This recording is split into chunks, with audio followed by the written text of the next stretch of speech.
lost all ambition for worldly acclaim.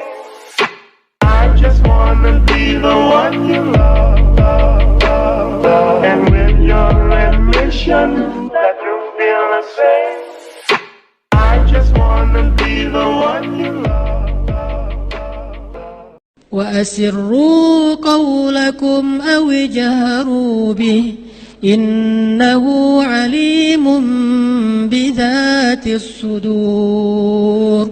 Kalian sembunyikan kata-kata kalian atau kalian nyatakan innahu alimun bidzatis sudur. Allah tahu banget lah isi hati kalian, kata Allah.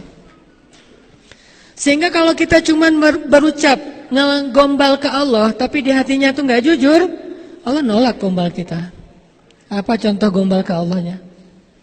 Inna sholati wa nusuki wa mahyaya wa mamati lillahi rabbil alamin. Itu keren banget kan kata-katanya? Sesungguhnya sholat saya, kurban saya, inna sholati wa nusuki, hidup saya, mati saya, semuanya untuk Allah. Tapi nggak ada di hati kata-kata itu, maka Allah akan menolak kata-kata tersebut. Sama kayak orang-orang mengatakan, wa minan nasi man yaqulu amanna billah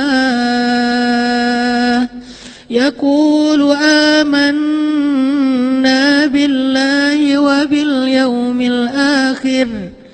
Ada manusia, ada orang bilang kami beriman kepada Allah dan hari akhir. Terus Allah komen postingan mereka. Apa kata Allah?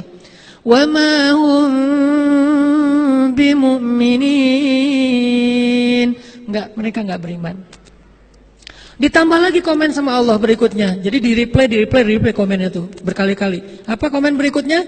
Yukhadi'una Allah walladzina amanu wa ma yakhda'una illa anfusahum wa ma yash'urun.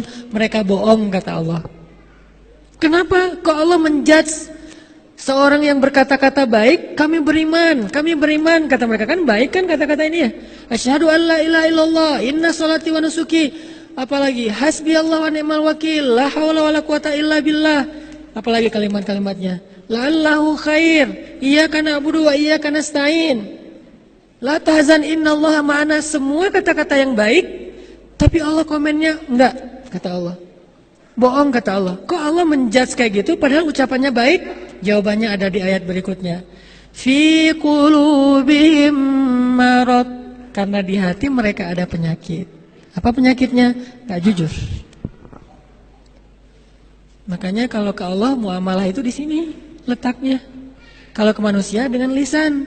Makin baik dalam kita berkomunikasi, makin orang bahagia. Makin orang jadi teman dekat dengan kita. Makin bagus cara kita nulis caption atau kita nulis teks WA kita tuh pakai emoticon guling-guling lah, big hug lah, nangis lah, kiss lah, segala macam. Makin jadi kayak geng banget ya, sahabatan banget. Apalagi buat cewek-cewek kan senang pakai emoticon tuh.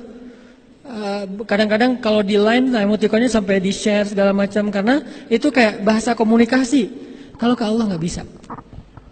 Kalau ke Allah itu di sini dulu, baru di sini. Bukankah Nabi mengatakan Allah tidak melihat kepada penampilan kalian? Allah tidak melihat kepada perbuatan kalian, tapi Allah melihat ke hati kalian. Maksudnya bukan nggak penting penampilan dan perbuatan, bukan. Tapi maksudnya kalau hatinya nggak selaras, penampilan dan perbuatan itu ditolak sama Allah. Bukankah innamal a'malu binniyat? Semua amal itu tergantung dengan niat, dan niat itu mahalluha al-qalb. Niat itu tempatnya adalah hati. Berarti interaksi kita, akad kita dengan Allah itu dimulai di sini. Kalau di sininya mantap, wah, banyak banget keajaiban terjadi dalam hidup kita. Banyak banget kalau di sini mantap. Kita nggak butuh kalimat panjang, satu kata aja cukup. Kalau di sininya mantap, udah ada akad dengan Allah. Satu kata aja untuk ngeklaim, udah cukup. Apa kata itu? Allah. Udah selesai. Kita udah baca Al-Baqarah, baca segala macam, masih aja ketakutan kan ya? Kita yang gemetar. Nabi cuma dengan satu kata, Allah, musuhnya yang gemetar. Kita malam-malam sendirian mungkin di rumah atau di kos-kosan, dan banyak cerita-cerita serem kata orang-orang di kos-kosan itu di belakang rumah segala macam. Kita bacalah Al-Baqarah, lengkap tuh. 286 ayat dibaca. Kan Masya Allah ya. Ada berapa kata Allah di dalam surat itu? Kok masih gemetaran? Kok masih gak bisa tidur? Kok masih khawatir? Karena kita membaca itu dengan lisan, bukan dengan hati. Ketika kita membaca ayat Allahu waliyul ladzina amanu, padahal cukup ya satu kata itu, satu kalimat.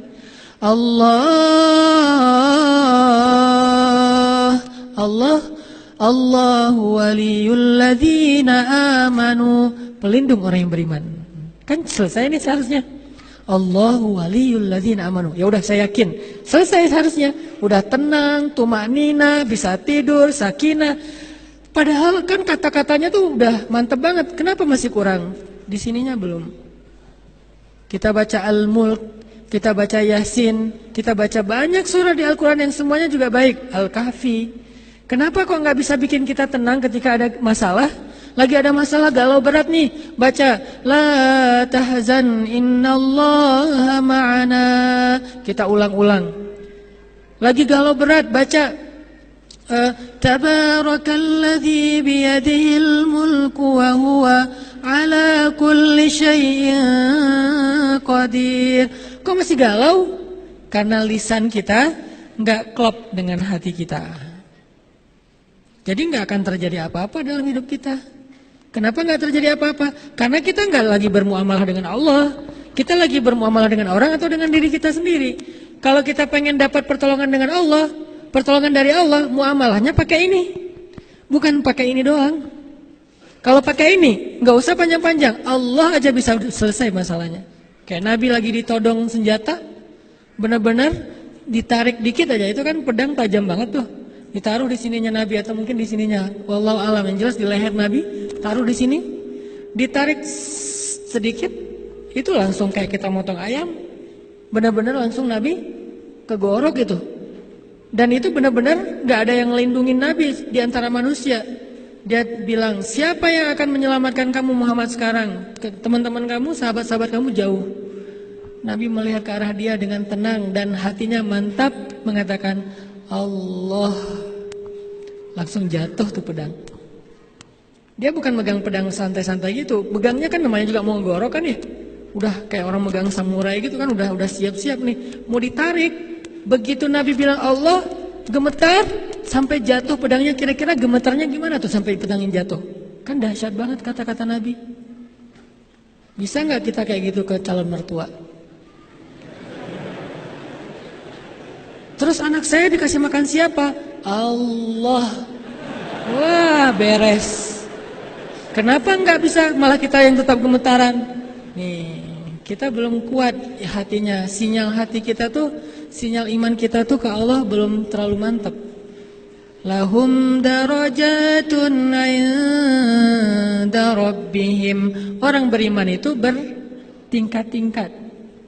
Jadi rasa di hati kita itu nggak sama. Ada yang kuat banget, ada yang biasa-biasa aja, ada yang sedikit, ada yang putus-putus. Sekali ada rasa, sekali enggak. Artinya sekali yakin, sekali ragu. Kalau sakitnya cuma sakit kayak panas doang, dia yakin Allah Maha Penyembuh. Giliran sakitnya lebih parah, dia mulai ragu kepada Allah. Kenapa yang tadi sembuh yang enggak, yang ini enggak? Yang tadi yakin, yang ini ragu. Kenapa kalau misalnya yang sakit kepala dia bisa sembuh? Karena kalau sakit kepala ringan, dia yakin sama Allah Maha Penyembuh, jadi sembuh. Giliran sakitnya agak parah, dia ragu sama Allah Maha Penyembuh, makanya gak sembuh-sembuh. Ada tuh Ustadz, dia orangnya saya yakin orangnya beriman banget, tapi kok gak sembuh-sembuh? Nah, nanti ada jawaban lain. Yang jelas, gak ada iman yang sia-sia. Gak ada iman yang sia-sia. Iman itu sekecil zarrah aja, nilainya lebih daripada langit dan bumi. Bukankah Nabi banyak banget hadis tentang mengatakan satu amal yang lebih baik daripada bumi dan seisinya? Atau langit dan bumi kan? Itu sekecil zarrah amalnya, tapi lebih berat daripada langit dan bumi. Kalimat subhanallahi wa bihamdi, subhanallahil azim aja, itu kalau ditimbang di dua timbangan, yang satu ditaruh bumi dan langit, satu lagi kalimat subhanallahi wa bihamdi, subhanallahil azim, itu lebih berat subhanallah daripada bumi dan langit. Iman sesepele itu coba. Belum kalimat yang panjang, yang satu surat Al-Quran yang kayak gimana panjang lebar. cuman kata-kata yang singkat. Kenapa? Kalau diucapkan dengan hati yang mantap.